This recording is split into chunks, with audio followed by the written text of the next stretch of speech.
I'm just now thinking of moving for the decrease, let's say, for the retention of the MOOE and personal services budget, and get rid of the operational budget for the office of the Vice President. Again, I will move at the proper time during the period of amendment. Pedro T. Ungab from the 3rd District, the City of Davao. So move, Mr. Speaker. The Honorable Ungab is now recognized. Thank you, Mr. Speaker. Mine is not an interpellation. This is only a manifestation.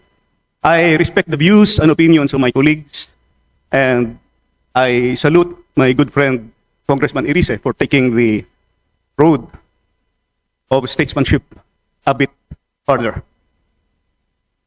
Mr. Speaker, the budget of the Office of the Vice President had suffered so much reductions in 2024 and in 2025. Drastic reductions. I was a member of the previous Congress, the 19th Congress, and even there were two occasions that we were even debating at the committee level to the point of heated debates, perhaps altercation, to the point of his representation and the former congressman, now Senator Dante Marcoleta. We were debating at the Appropriations Committee level because during the time they were not willing to grant the traditional parliamentary courtesy, deserving a higher or co-equal office of government. Mahaba yung discussion. Hindi ko lang maintindihan kung bakit diretso magtatanong yung mga kasama natin to a higher office, which is the office of the Vice President. We argued there. But respect for the due process, no, for the budget process. How can we respect the budget process? Let me say this. My only hope is that all things will be corrected in this Congress. The budget process will be corrected in this budget and in this Congress. Why I said that? There are two parts of the annual budget that is presented to us by the executive. First part is the new general appropriations, and the second part is the automatic appropriations. Yung automatic appropriations, hindi na natin yan pinag-uusapan dito because they are already covered by previous special laws debated by our predecessors. Pero in the 2025 budget, the automatic appropriations were mangled. Lumampas. May dagdag bawas. 14 special laws were amended. Kasama na yung PhilHealth law at saka syntax law amended. Ang daming ginalaw. 14 special laws sa automatic appropriations na hindi dapat ginagalaw yan. Pagdating sa New General Appropriations, kaya nga tayo tinatawag na General Appropriations Act, New General Appropriations, yun yung ating dinidiscuss. What comprises the New General Appropriations? The program funds and the unprogrammed funds. Program funds, 26 out of 27 departments were mangled beyond recognition. Isa lang ang hindi ginalaw, DBM. Bakit ang lakas ng DBM? 26 were mangled. Dagdag, bawas. At saka, yung program appropriations nilipat ang program including the foreign assisted projects. At saka, yung fiscal space na naiwan, pinalitan ng mga priority pet projects na wala man lang sa National Development Plan ng ating Republika ng Pilipinas. Pet projects inserted. That's why in this rostrum, I said last August 4, the 2025 budget is the most corrupt budget ever passed by this Congress and perhaps by the entire Philippine history. Ginalaw, program appropriations, and program appropriations may ongoing releases pa. Alam niyo kung anong worry ko? For us, legislators, even the executive, must consider that the number one priority of the Constitution says that education will be given the priority and the highest budget year per year. Sa 2025 budget, nahabol ng DPWH ang total infrastructure budget.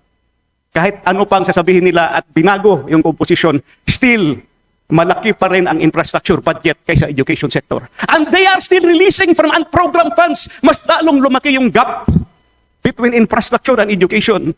Ladies and gentlemen of this House, it is our duty, it is our obligation to keep track, mabantayan yung budget because education is a number one priority of the Republic of the Philippines. Iniwan na ng budget ng infrastructure. Highly questionable ba kasi yung mga releases ang malalaki? Flood control projects. Where can we get respect from that? Ladies and gentlemen of this House, my personal, yes, OBP, what I am saying is the budget process. How will we get respect? That's why the chairman, madam, the appropriations committee, this Congress have a very big role to perform, to correct the image, to correct the impression. We must be able to come up with an honest to goodness budget for 2025. Yun lang po. Maraming salamat, Mr. Speaker. And Is now recognized. Thank you, Mr. Speaker, Mr. Sponsor. Dear colleagues, the letter of Vice President Sara Duterte, with all due respect, reeks of hate and impropriety, considering that the subject matter is simply the proposed budget of her office.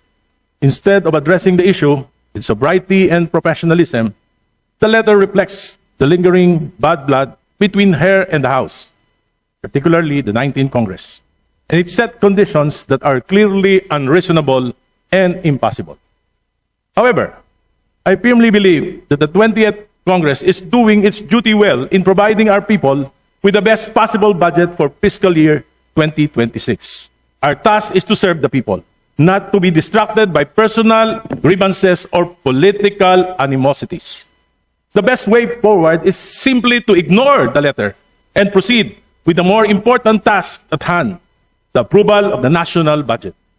To ignore the letter and treat it as unimportant is in fact the most professional and dignified way of addressing this matter. Let us stay focused on our mandate and let us not allow personal conflicts to derail the people's budget. Mr. Speaker, mas mabuti pong wag na nating patulan ang sulat. Let us ignore it and take the higher ground of humility. Ang totoong laban ay hindi sa pride ng iilan, kundi sa budget ng bayan. That is where our focus must remain. Kapag may galit, sagot natin ay kababaang loob. Kapag may personal na away, sagot natin ay serbisyo. The higher ground of humility is to proceed with the people's budget. Tahimik, diretso, at malinaw. Mr. Speaker, silence can be the strongest statement. By ignoring the letter and moving forward, we show the country that Congress chooses humility over hostility and service over pride. Salamat po. well noted, Mr. Speaker. Billion, okay. Can I get a breakdown of this? Mr. Speaker, What particular programs? Oh, particular programs. Would it be specific projects po? As in line item per Specific line item? projects later. Okay. What's the programs lang muna? Like, is it sourced out from strengthening assistance for government infra and social programs? Is it sourced out from support through foreign assisted projects?